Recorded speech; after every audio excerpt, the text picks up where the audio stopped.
All right, we are recording. Everyone good to go? Yeah, good. Hi, welcome back to the Debrief. It's Bella here, and I wanted to introduce you to the full team with me on the line today. We've got, as always, Ryan, our host. Hello. And our site lead, Jacob Saffel. How's it going? Now, in this episode, we'll be referencing and discussing digital files and some maps on screens. If you're listening only, we'll do our very best to describe this for you. Otherwise, you can watch this episode on our YouTube channel. Just search for Guilt in the search bar. Now, in the latest episode of Guilt, episode 26, Ryan followed up with Frank Jennings and his explosive lead about a man witnessing a girl screaming in the back of a Ford Zephyr on Urbarker Road. But when Ryan had boots on the ground, some of the pieces just didn't fit. And as Frank so perfectly put it, where we're at now, it's all a bit screwy. So Ryan, to kick us off, when you knocked on the door at Urbarker Road and the homeowner told you he'd been living there since April 1998, what sort of went through your mind? Oh shit. Yeah, I mean, I suppose you're just a little bit flummoxed in that initial like shock, like the deer in the headlights kind of thing, because Frank had just been so adamant about that side of it, and his understanding of what I had understood was that the people had moved out sort of afterwards, not that the place had been sold just sort of beforehand, and that these people apparently had lived there the whole time and during the time of Jessica's disappearance, which is obviously a pretty big red flag in terms of how it goes, right? So, but at the same time, I was like, well, I trust Frank. I believe him. I believe he's genuine. I believe the story. At that point, I'm like, right, benefit of the doubt. There's something more here. My first thought really is like, okay, we've just got the wrong house. Easy enough mistake to happen. Frank's, pushing 90 years old. And I remember when I went for that drive with him that day, he was definitely like not sure about the Laurie Poole name. But then even then when we drove up there, he wasn't 100% on the house. He was sort of like, oh, it's up here. And we drove past it, went up the street, came back down. It took a few minutes for him to sort of lock it in. And that sort of jumped to my mind. And I just thought, okay, right, like he's just got the wrong house. That's what's happened here. Yeah, but then obviously, I jump back in the car and go back to see Frank. And then, he's adamant that no, that is the right house. And yeah, that's when, I was starting to wonder, okay, well, what's going on here? Because something isn't adding up. Like there's some piece in this puzzle that's clearly just not adding up. I'm not sure.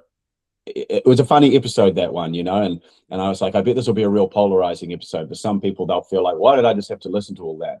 But for other people, they might appreciate that this is kind of what you do. This is what happens, and for me, I felt if there's any potential doubt about this lead, it's important that especially if we're moving into these final episodes, that we make that clear, so that if I finish my work, I don't necessarily leave a lead hanging out there that people are thinking is 100% rock solid. If, maybe there's a chance that it's not. So I felt like it's important to share that, to make sure that it's out in the open. Yeah. What were your thoughts as listeners, listening to that and sort of based on where we've gone? Yeah. So this episode kind of played out like a really good, anytime there's a good crime thriller, it's going to do, you're going to have turns where you're like, I'm certain that, oh, okay. It kind of cleared the path a little bit. Okay, well, all right, that points me over here. Oh, but then you get over here and, oh, wait, maybe not. It points you back this way. And then at the end, you're like, wait, it's none of the things that I thought it was. Right. And that's really how this episode played out for me. Because when you did go up to that house, it was like, dang, I mean, my first thought is, okay, does that basically cut the credibility of his entire story? And that's kind of that, the worst case scenario. So when you get back there and, he's, like you said, he was very adamant. And I mean, I could hear it in your voice too. You're like, no, but he said it was always his, like, it can't be. and he stood his ground, and so, but it was so awesome to catch that one detail, like, hang on, that is the only house that has that accessibility. So this episode really kind of left us at the end like, well, what do we do now? Because it's not a done lead now, but there's just another twist. So yeah, as a listener, that's how it hit me. But I will say it was an exciting one to end on, because as the more questions that are generated, the more possibility there is for answers to. And I think this brought up some good questions. What were your thoughts when you kind of put all those things together and you were kind of left with these pieces? What do you do now? I'm sure the drive back, was it a silent one in your head, or were you talking to yourself? Yeah, and first I'll just start with what you were talking about earlier, and that was, Frank was adamant, and he was, and I think that's what added to the confusion, right? Because if I go back there and Frank's like, oh, well, maybe I was wrong, but no, he wasn't. He's adamant. He's so adamant about that. He's so adamant about the story and everything. That's what, it's that confidence in the story and belief that makes you question things, because you're like, nah, I mean, it's got to be true, because he's got no reason to make it up. Like, it's, so many things he has said, I've sort of checked out other things and things he's told me about history around town and stuff, and little bits and pieces. And I'll talk, remind me, there's a fresh thing that I'll talk to you about a bit later. So that creates that confusion because he's so positive. And that's why I'm bouncing between the two, right? But yeah, so I'm trying to remember the process of how many times I go back and forward and back and forward. But it was actually, when I was reviewing what Frank had said, and I think when I was editing this episode and I go through and I can hear the sort of doubt or confusion in my voice a little bit when he's telling me some things when I've gone back a couple of times. And then it was just that little thing, he said about, oh, you could access it from the back. And I sort of didn't really think much at the time. I was like, oh, okay. And I thought, well, I should probably just check that out, because from what I can see, well, I jumped online on Google Maps, because today, like, if you go to the property, it's really unkept, right? Like, there's rough hedges and stuff. You can't really see anything. So I jumped on Google Maps and I looked and I was like, you can't access the back, right? Like, there's nowhere to go there. So I was like, okay, he definitely got the wrong place. But I thought, oh, let's check back further. And sure enough, you go back to 2010, which is as far back as I think I could go on Google Maps or Google Earth. And sure enough, suddenly the fence is gone and there is an access way. And then again, when I went through the Queensland Globe and I was able to get even further back historical imagery from 99, it looked completely different, and in fact was exactly like Frank described it. So that's what made me think, hang on, like there is something here. So yeah, Bella's pulled up. This one's from 2010. It actually would be good it'd almost be good to see the one from now so you can see the change. Oh, you've got, okay. Yeah, there you go. So Bella's pulled up on the screen how it looks today. And it's interesting too that this house in question, right? Like, look at, it looks a bit like suburbia down that street, all these clearly new houses, but the one house in question, it's like the last old house on the street, right? Look how rusty the roof is. It's kind of like, this is your murder house kind of thing, it just sort of stands out, which is interesting in itself. But yeah, I think the key is when you flip between now, which is the image you've got, and then you flip to your 2010, we'll find one here that's looking a bit clearer. 2010, I think, was a good day. Yeah, and now you can see down behind that pin there's no fence there. And if you follow that back lawn, it runs all the way down, and you see you can access it from the crescent or the street behind. And then what's even more interesting is if you go back to 99, now I've got the image, Bella's got it here. It's even more, now we have to find where we are here. Oh, yep, so yep, just to the left of your cursor, no, I think, okay, left, that one. And it runs down there. So now there's no house behind it or anything. And you can actually see that they've been using that entryway. It's like, you can see there's sort of like a dirt path where they've been driving up to the back of the house. And I mean, that sounds exactly like Frank described it. None of those other houses have that quite such a specific entry in the back. You know, and when I saw that, I just thought, okay, you know, I can't just sort of dismiss this out of hand, you know, or anything, because that's all lining up. And you can see how much change there's been in terms of development between 99 and today. It's quite dramatic. And I think too, the value of being able to see this, if you can watch this on YouTube, definitely do, because this section is really interesting. Because listening to this episode, I mean, now that I see it exactly as you described, I mean, you couldn't have described it any differently, but is not what I saw in my head. It is a very interesting little layout there, because that access it's not like I thought of like an alley. Right, you just pull up in the alley. No, that's not what that is. You know, it's a very specific layout, but that clearly goes straight up to that house. So that kind of puts everything kind of locks into perspective. Yeah, and you can see now, and it was interesting. We have to go back to when Frank was telling his first story earlier in the podcast, and he was talking about that there was a way that you could drive through between the houses. From the street behind, and you could come out on Urbaka Road. And in that image there, I believe that's where he's talking about, is through those trees and that bush there on the left. There's a sort of, through here, and you can come right out on the road. So it's a way that you could access that through there. And I wasn't sure if he was sort of talking about that perhaps this car had come out of there, or was going down there, or could have come from there. I'm not sure if that's this place he was talking about. He told me that he referenced that, you know, hoons and stuff would kind of go through there in the cars and stuff sometimes, or whatever. But so in terms of where the lead's now, and, you know, and I find it hard because in the episode, you know, like I'm not trying to discredit what Frank's saying at all, just pointing out the issues that we have with it where it is now, and the biggest one that it's difficult to get past is that it was April 1998, and, you know, that was obviously well before Jessica went missing, and the way Frank described it is this person, let's just call it Laurie, just for easy so it's easier to understand for now, but that Laurie was living there maybe for a short term after the house had been previously sold, perhaps, which would be, it's just sort of hard to reconcile that with being 99. I was speaking to Frank earlier, actually, today, and he said that something that could be worth doing is checking out.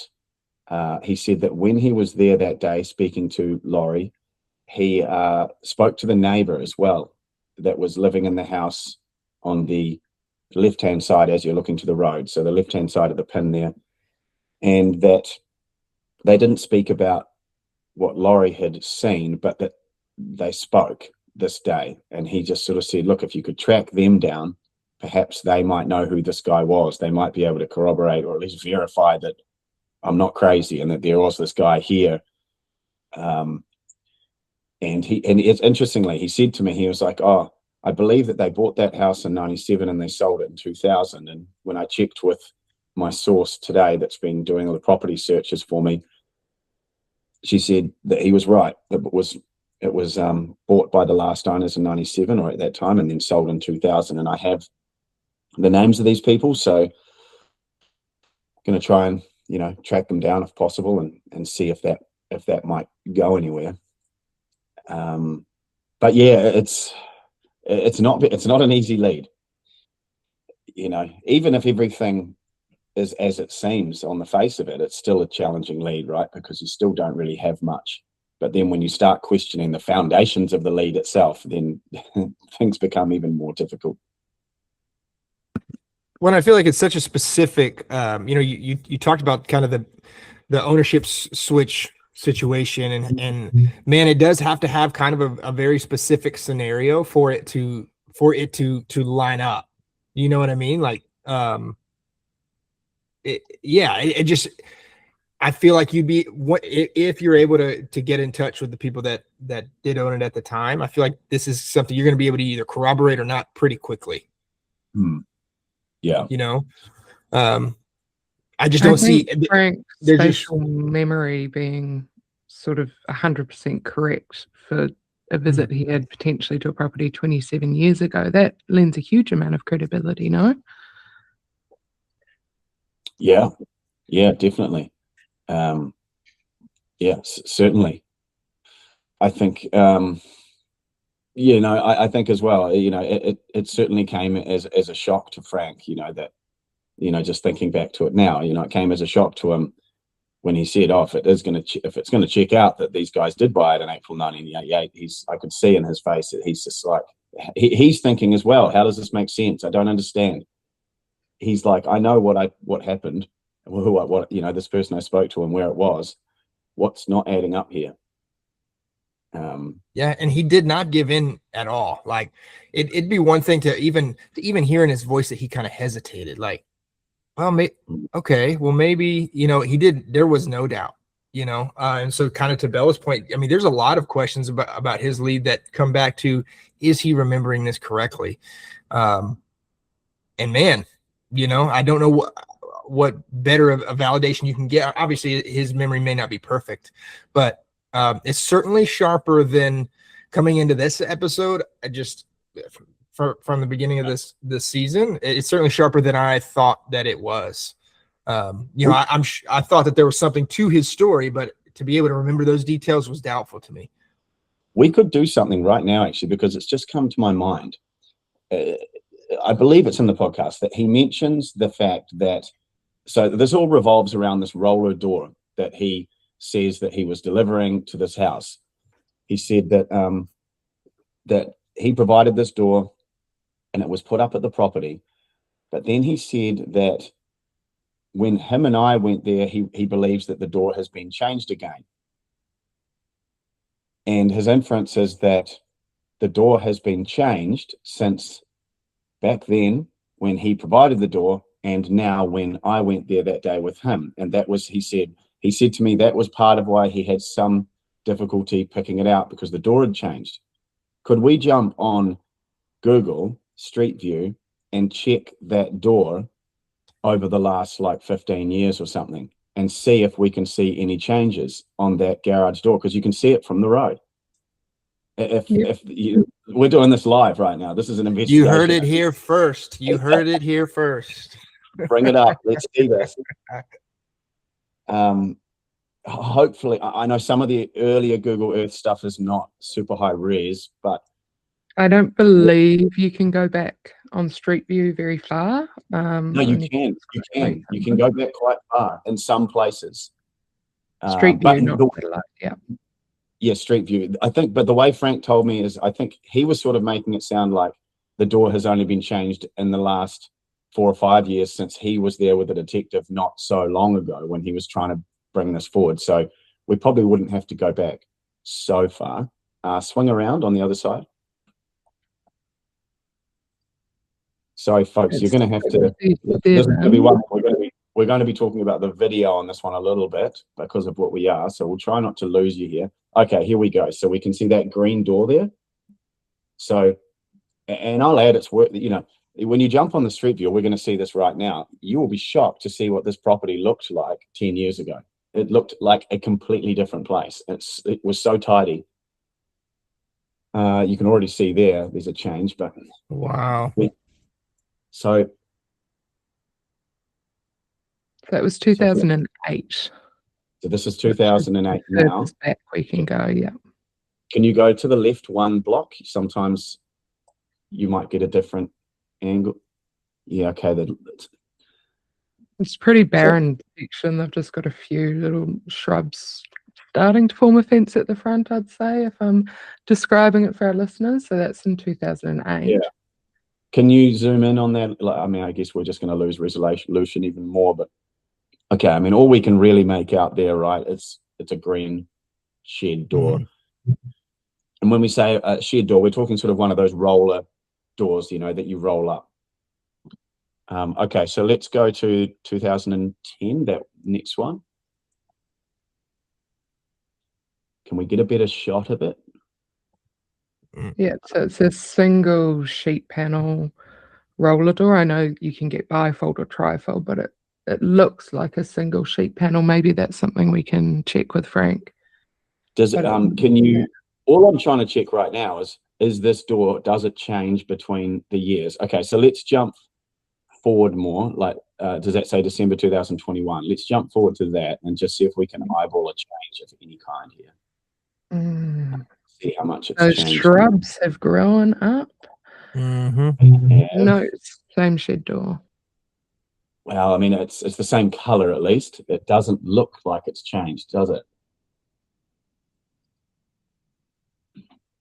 No. So that's 2021. Can we go ahead even, can we go beyond that?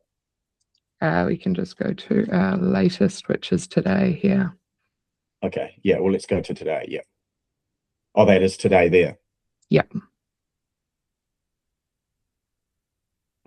Okay. Oh, so is the most recent one, is that this one is 2021? Yes.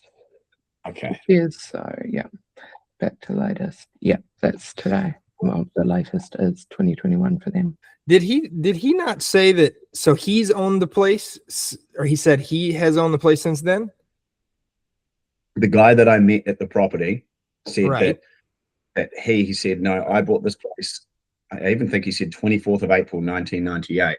I don't know how you would know the actual day you bought a property. That's strange. But it wasn't him. It must have been his parents, because when you go on the property file, Yeah, there was two people that bought it. right. I assume, and he's the current owner and he's got the same last name. But so he is, according to him, lived there since then. Can I just say it's very interesting to me that there's that significant of a difference in the upkeep of the property, yet no change in ownership? Well, it could be possible that his parents or someone bought him this property and he has lived there himself the whole time. And that's why we see the property is completely unkempt, because he hasn't looked after it at all since, in the time that perhaps he's had it. Oh, that's true. Possibly. Oh, those trees in the, not to sound like a botanist, the trees in the 2008 image don't look too old. So you would think the new owners had obviously put them in maybe within the couple of years. Yeah, So yeah, someone they was paying attention to the front yards and things. Certainly just at the base level, from what we can see, looking through these photos, and they're not super clear, but it appears that the door has not changed. And I think something that we could say that would go to support this is, if you look at the state of the house, I don't think they'd be going to any effort to match the color of the door to the old color, because the door stays the same color, right? I mean, if they got a new door and it was a red one, I don't think they'd be caring. Looking at, if you know what I mean, they wouldn't be like changing a new door to be the same color as the old for any kind of aesthetic reason. So from what it looks like here, I can't see that door has changed. See, I see what you're saying there, but I have a different take, because if you look at the railing of the porch, it's the same color. Oh, okay. The railing, yeah. and Right. the fascia boards and the gutters there, they're the same color. Good call. Someone's painted it green at some point. Yeah. Does that change? How far back can we look to see that? It's still there. I think it was green there too. Yeah, it looks like the same green, right? So when that door's been done, they've painted that as well. Yeah. Okay. But you can sort of see the way Frank describes it. He walks up, he says, there's no front steps. So he goes around the side, up the left, and as far back as you can go, you can't see the steps, because I had a look at this the other day. I mean, the steps are there, sorry. So if he was correct, the steps would have had to have not been there before, but the rest of the story still fits. It didn't seem like it in the episode, but how open was he to more conversation, the guy that was living here? Yeah, I mean, he didn't. I kind of got a bit of a funny vibe from that guy. Yeah, I would sort of have to say I think you'd just probably get a funny vibe from anyone, though, if you rock up and they don't have their underpants on, Ryan. Come on. You caught him off guard. Let's put that out there. but the thing is I kind of I did him a favor in the podcast and sort of said that he went and kind of made himself more presentable, but he didn't too much. I think he put on some, maybe, like, but not much. He was pretty much in the same state. But I remember going up, and that's why sometimes too you make your presence known if you're showing up, because you don't know what someone's doing, right? Like, and and so I go up and I just see this, like, something just flick past through the kitchen and lounge area, and he was obviously in his undies. I don't know what he's up to, probably just watching TV or something. But he seemed okay, but I kind of got the vibe that I don't know, it wasn't, he wasn't so friendly. I actually had a number provided to me for him, and after I left there, I called him after I'd been to see Frank to see, I just wanted to ask a couple more questions, and I got one of these answering messages now where you leave a question as to why you're calling this person, then they review that and decide whether they're going to answer the call. And he had one of these services set up, and I said my piece, and it just said the user doesn't want to take this call. So he was probably tripping out at that point, thinking, what is going on? This guy shows up at my house, and now somehow he's got my phone number and he's calling me. But yeah, I don't know. I'm sure if I stopped at the door again and asked another question, it would probably be okay. If I get back over there and get a chance to. Yeah, so it's hard. I mean, hard to say. I don't think he's hiding anything, but you just don't know, right? You don't know. But I just, when I was working on this, as a sort of something just felt icky, like, and funny about the whole thing. And then even after, when I spoke to him, and his behavior was just, I don't know, a little bit funny and everything, and it just felt like I can't really describe it in words, but it was just a bit of a funny one. Yeah. Once you verified the historical view and could see, make out, okay, that kind of corroborated some of what Frank said, did you bring that back to him? Did you mention that to Frank? Just over the phone, yeah. So and Frank's kind of like, yeah, well, I told you, that's the house. He's like, you can do whatever you want to sort of like make yourself feel better, but I know, you know what I mean? But so I did tell him, and he's like, yep, and he's quite helpful. He's like, yeah, well, maybe try these neighbors, but he sort of understands too that it's kind of getting a bit difficult to pursue much further.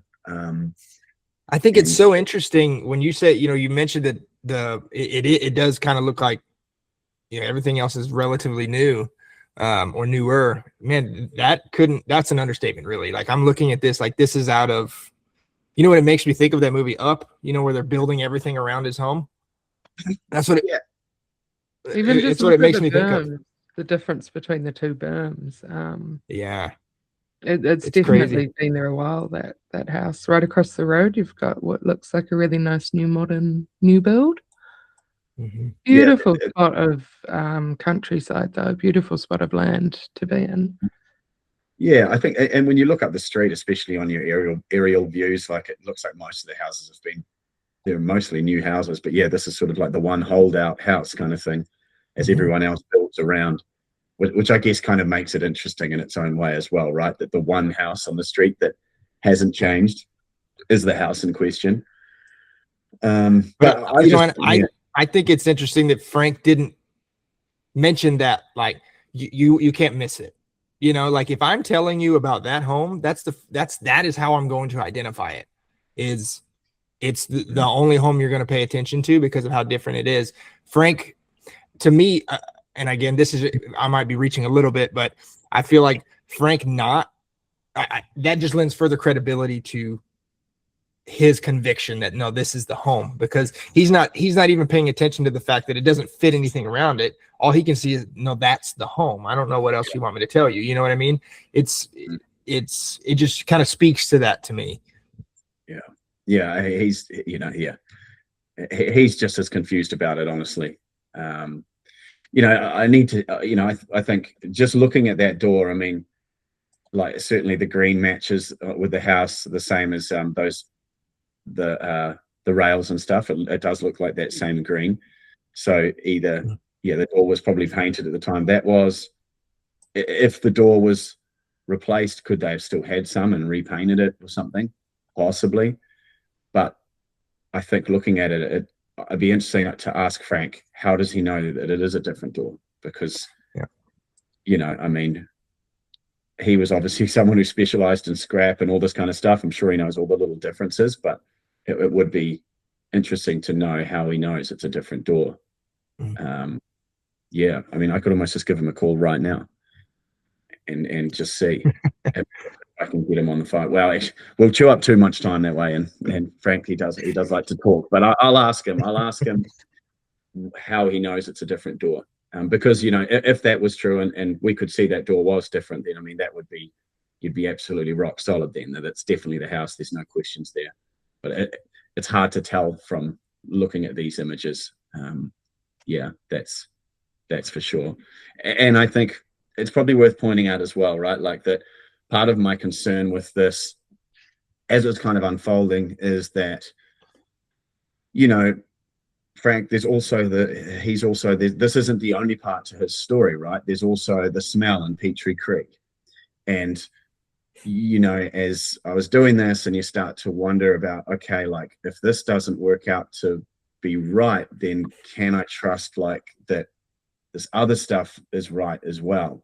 And you can kind of get that bleeding of credibility off into like other elements of it. And, these are just concerns that I had at the time, sort of thing. But then as it sort of flowed on, and I feel more confident now that it is the house, and I believe Frank, I do believe him, so I still feel confident in the other lead. But, you can see how these things can start to affect different things. And I tell you, there's nothing that can be more that a person can do. I was just interviewing someone the other day for a different season, and they had a potentially very important lead, and it still could be, but they tell me this, but then they'll add on to their story with a whole bunch of other things that they think or that they've tried to make fit in to the case, if that makes sense, and outlandish things that you can pretty much immediately, you just know it doesn't make any sense, right? And when people do that, then you start to question the credibility of what they've just told you. That first thing that you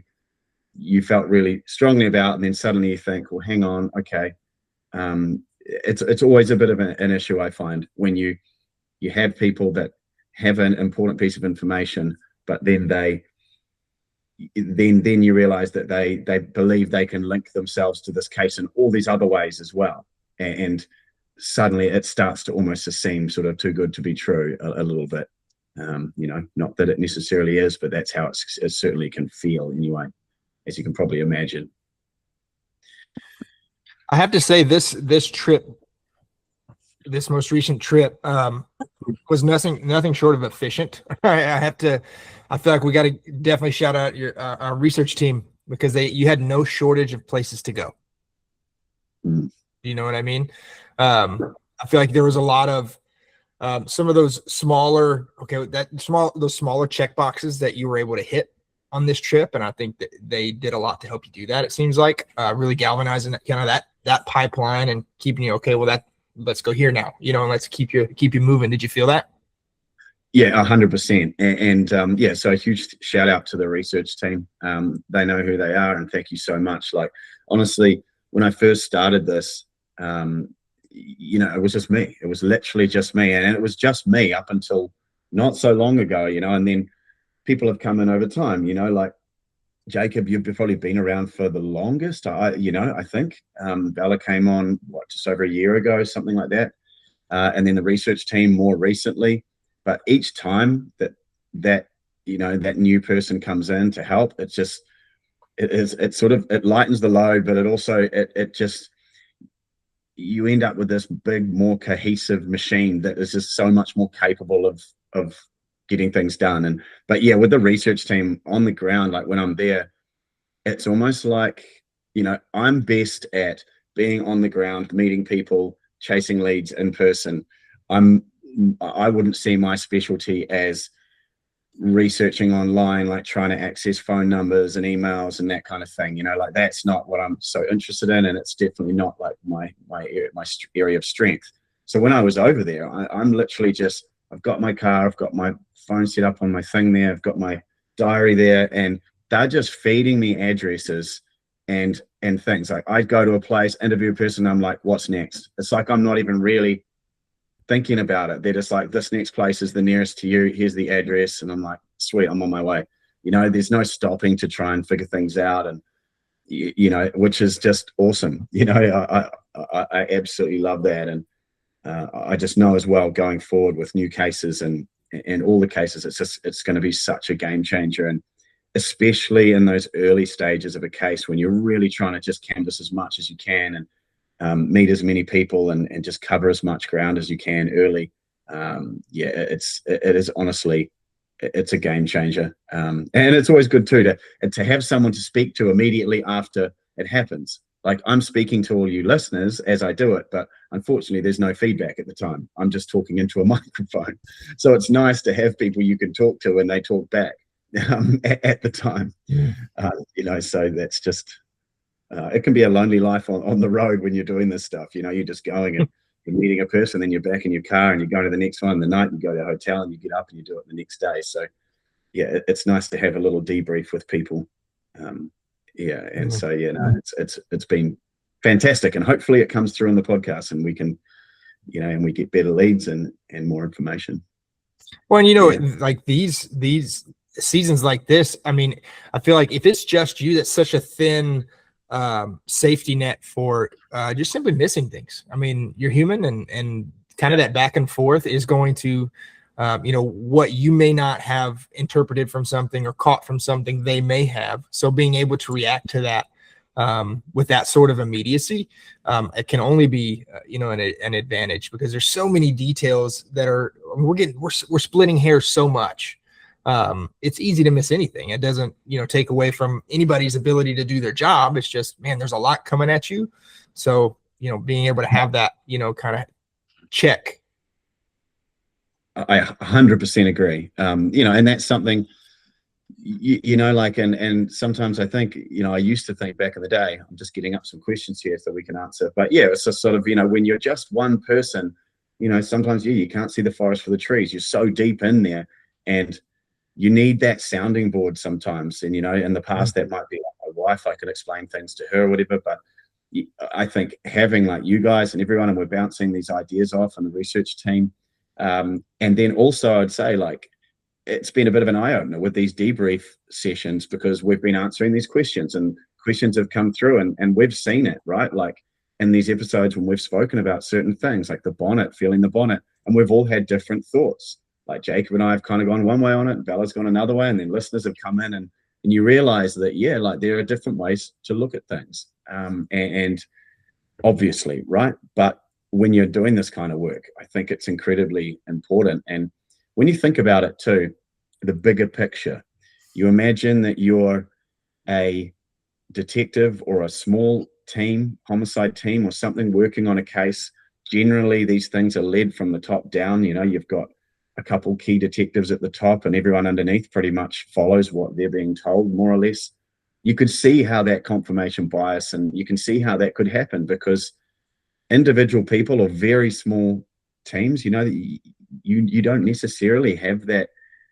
Yeah, you get so stuck into what you're believing and your line of thought that, maybe you don't have that outside thought. And that's the thing. And I think that's why these podcasts like this and investigative podcasts are so popular and useful, because you're drawing on all the different listeners from all walks of life, that are providing feedback. And I think that really helps when you're in an investigation like this.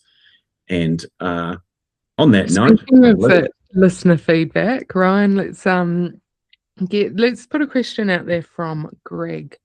Hi, I love the podcast. It does seem Gus is involved to a major degree from the latest episode, so that would have been last week's episode. What I can't understand is that if Gus was responsible for Anne's disappearance, then why would Sam stay silent in prison about where Jessica's body is? Is it because Sam could be responsible for Jessica and Sabrina and Gus for Anne?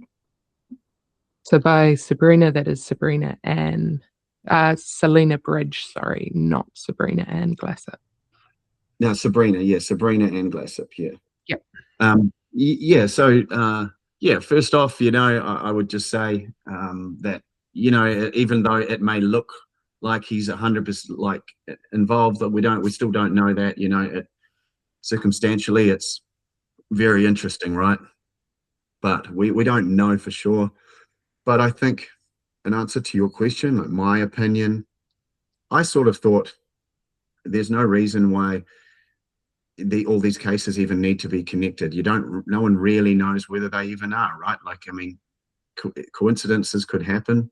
Seems, a hell of a coincidence, but like, could it be possible that Gus potentially was responsible for Anne's disappearance and the others are separate? Perhaps Derek's responsible for the other two. I mean, I'm not sure.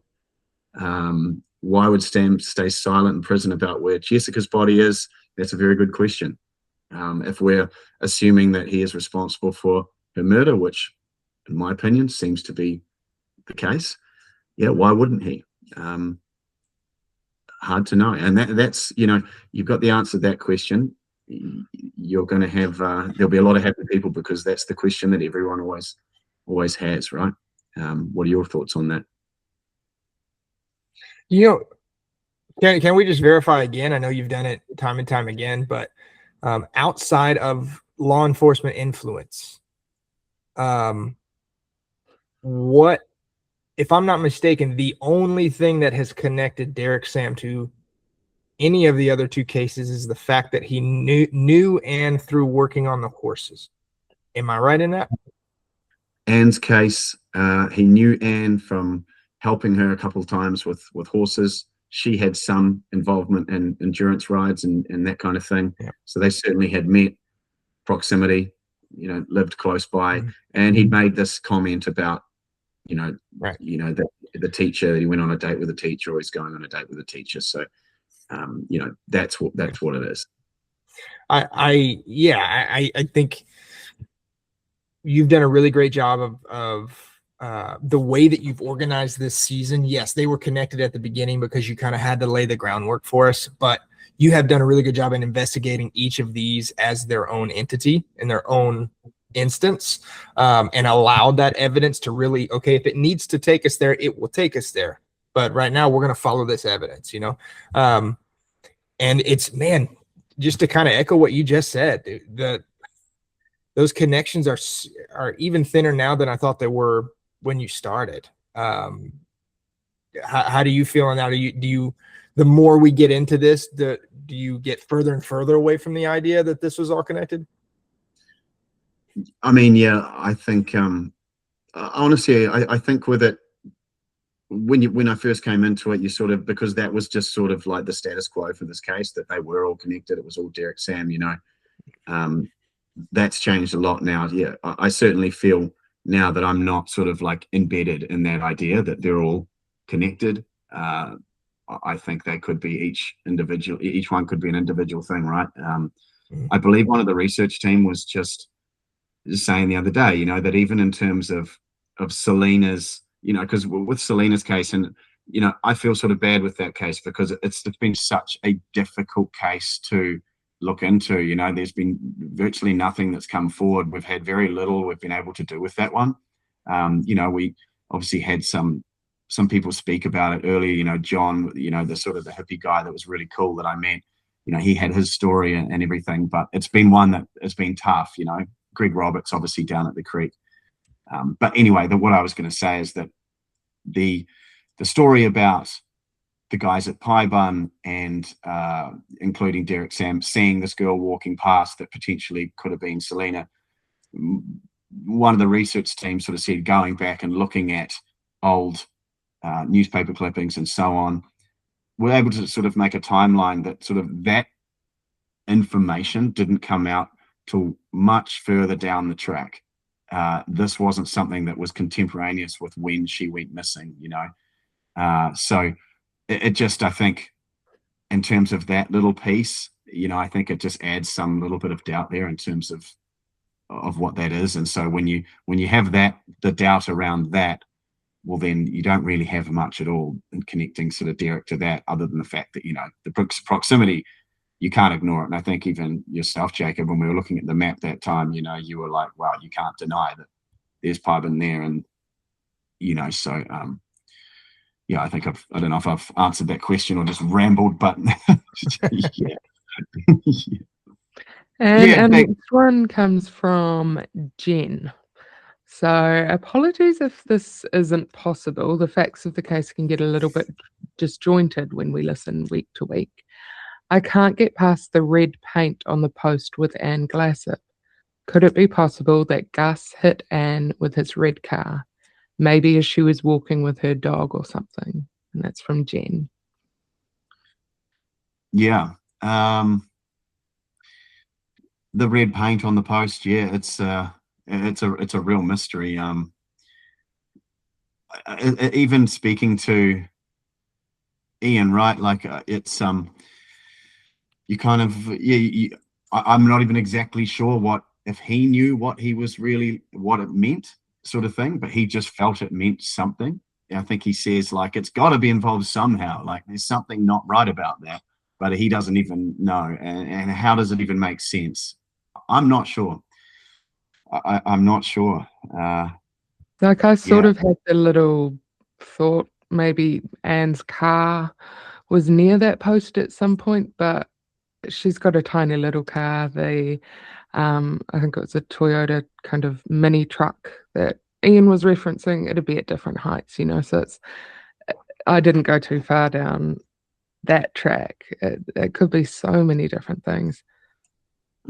Yeah, I thought, I don't know if maybe what he was sort of saying is, was what's his name? Was Gus in a rush or a panic doing something or something? And in that moment, he's come racing in and he's knocked this post over. And I'm not sure. I don't really know. It's just one of those sort of little points. I don't know. What did you make of that, Jacob? It's just another one of those details that, the line that we cross from being just completely incapable of corroborating.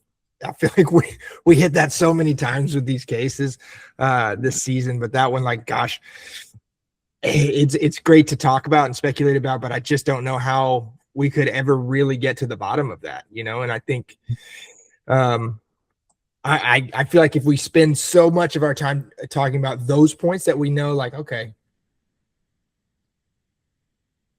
once we're done with the water cooler, where are we going to get the answer? We're not. So, yeah, I think this season for me as a listener can get exhausting just because of those. There's so many of those that, so if it's exhausting for me, let me just say, I can't imagine how you're living life right now, Ryan. But it's one of those things where I almost have to cut my losses with some of the trains of thought we go down here with these cases and kind of pick my battles because I will kind of, I think she mentioned it just a second ago in the question, but when you do hear these week to week, it's easy to lose some of those because the details are so fine. Do you know what I mean?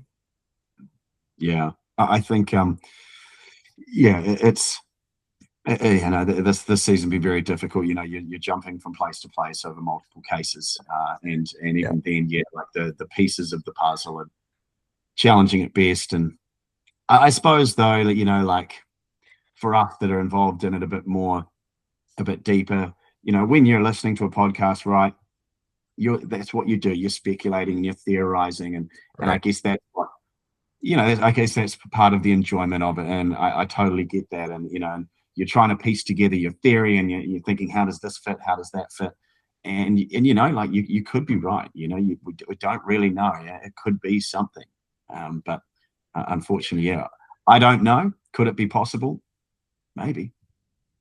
Right. A thought I had the other day, because you and I are also going back through season 3, and in my head, because I listened to it in real time, was like, man, season 3 was a long one.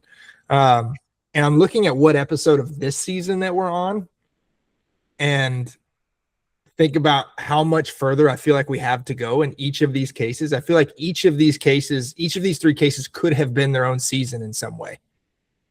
Yeah, I think, you know, that you know, like I said in today's episode at the beginning when I was talking about it, you know, each season you kind of, it comes a point where I sort of realize, like, it's just, you know, there's more to do, but the speed that stuff is now coming through has slowed to a point where it's just not possible to really produce like a weekly podcast of any that's going to be not just turning the wheels just to release an episode every week. And we don't ever want to be doing that, you know. Right. You know, you look at these cases like you're saying, and each one could be its own thing. But you know, in all honesty too, you know, we're at a point now where it's, you know, things that's in some ways, like with the Gus thing, like it's a very hot lead, and you can be sure that that's still being worked on right now. And hopefully, you know, in the conclusion coming, we're going to have something dramatic there for you. But, you know, aside from that, you know, like things are pretty dry out there now. It's pretty hard. It's pretty hard to find anything. And but you know, you think back about season 3, and that was quite the opposite. It sort of got to a point, and it was just, yeah, I couldn't stop it. It was like a floodgate had gone, and in that case too, you had very relevant, important evidence. You know, as we know, like if you've listened to that season. Yeah. But I think you make that distinction there is once you got to that point, you know, and I feel like that's the, you know, the evergreen problem that you're going to have as you know, an investigative journalist is you're hunting that point, right? Yeah, with these seasons, that's what we're yearning for. Is if we can just get to that point, this thing will start to unravel. You know, the question becomes, man, how difficult, how long is it going to take to be able to get to that point? It's tough. I think we hit in these cases. I did feel like a couple months back when we came back after I'd taken that break, there sort of felt that point where suddenly there were a lot of leads coming in, and, you know, people were really, you know, like sort of Frank's lead came in, and then obviously, you know, the Gus stuff came in, and there was quite a lot happening at that point. And I think we did sort of go through that moment, you know, and, you know, it's not over yet. Like with the Gus thing and stuff. But yeah, that is the thing, right? It's like, when's that point going to come? And, you know, you never want to cut something off too early. You don't know, like, when's that person going to come out of the woodwork, right? And that's what we're always hoping. It's not just about trying to solve a case or find a person. It's also an advertisement for these cases to put it out there, hoping that someone might come forward that has information that's not yet been heard. You know, that's sort of one of the key points. Yeah, shall we move on to, we've got one last thing here from Danielle. It's part of a longer message, but I'll pick this bit here. She said, a quick thought, as a person who has gates, horses, dogs, cows, no matter how much of a hurry I am in, closing the gates are habit. I've struggled with Anne leaving that gate open herself. Just a thought. And she says, another point here, one of the big statistics with men ever grabbing a woman by the throat, it's almost a certain sign that it can lead to murder. Love you to, and she's referring here to someone who specializes in domestic violence. Yeah, but that's interesting. Yeah, I mean, there probably are some kind of statistics or something about when a person, you know, goes for the throat, because it's such a line that you don't cross, right? You know. And in terms of, you know, the point about leaving the gates and everything, you know, I mean, I think it's the one thing with Anne's case that makes it the most confusing, and it could be the most telling part of the case, but it's just, we've always just been left with the question of what does it mean? What does it mean? And I think all you can say definitively is that it certainly means something. We just don't know what. You know, I think that's about all you can really take from it, is that there's no doubt it means something, but we just don't know what it means. Was Anne called out? Did someone somehow get her to go somewhere in a rush? Or was Anne going to meet someone in a rush? Who knows? Bella seemed to have a really, you seem to agree with that just by the way you were nodding your head. How did that question hit you? just yeah, I do think we need to know more about Gus's psychology because we know he's a yucky person. Sure, but- I think Yeah. I saw the head nodding on the gate. Oh yeah, no, the gate. You never leave a gate There it is. open. If there's a gate open, either an animal's died, you're expecting someone to come very quickly or to leave very quickly, or you've died. There's no reason to leave a gate open ever. Ever. That's And I was such only a country that's kid for all of like 5 years, but you never leave a gate open. That's one thing I still remember. that's so interesting that you have such a definitive man. Yeah. Maybe that's different parts of the world. I live in the country and there are gates open everywhere out here. We're going to wrap this up in the next couple minutes, but before we do, let's do a quick exercise. Let's jump on Street View and look at Anne's gate, because her gate is quite Ooh. interesting as well, as you'll notice, because I've driven past it so many times now. So the easiest way to find it is probably just look up like Balumba Creek Road and Kenilworth, and you should be able to find it pretty easily. But you know, her gate, it's you know, it's not like your standard. Yep. So if you just zoom in right there. Oh, I don't know if we're gonna have right. Street View on here. So Yeah, of course we have the maps on the war room, right? But is there? Oh yeah, we do. Let's see if we can get a decent view here of her gate. Oh, that's so dark. It's quite hard to see, isn't it? it's a big tall gate. The point is what I was trying to say. It's a big, tall. It's a gate that it's kind of, you know, one of those gates that has got a high fence that runs around the property, and the gate continues on that same sort of, you know, it's like a big gate, right? Like, it's like when I look at it, I just think, you know, if it's your normal habit to close that gate, it's just such a glaring thing if you don't. You know what I mean? It's not just like a little gate that maybe you might leave open. It's you're leaving open. It's a corner property, quite exposed, right? No neighbours close by on either side, so you would want to close it. In the habit of it at least. Yeah, just sort of you can see like it's almost like a compound, the way that big fence runs around and the gate matches it. So it's just, it kind of makes it seem even stranger that you leave the gate open, right? Because you kind of keep that. I've never driven past that house and the gate's been open. And I know Anne doesn't live there now, obviously, but even the people that live there now, they never leave that gate open. I've always driven past and the gate is closed. I gotta say, having now seen the Street View, this is, man, we've got plenty of instances in this episode justifying why you should watch on YouTube. But I did not think of a gate like that. When we're talking gate in the country, I'm thinking like a cattle gate.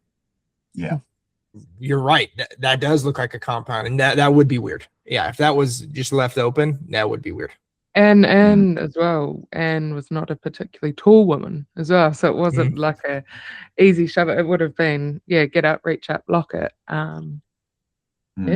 Take what you will from the gate debate, listeners. I think that's probably a pretty good place to leave it for today. Ryan, Jacob, boys, anything to add on? No, nothing to add on there. Thank you very much.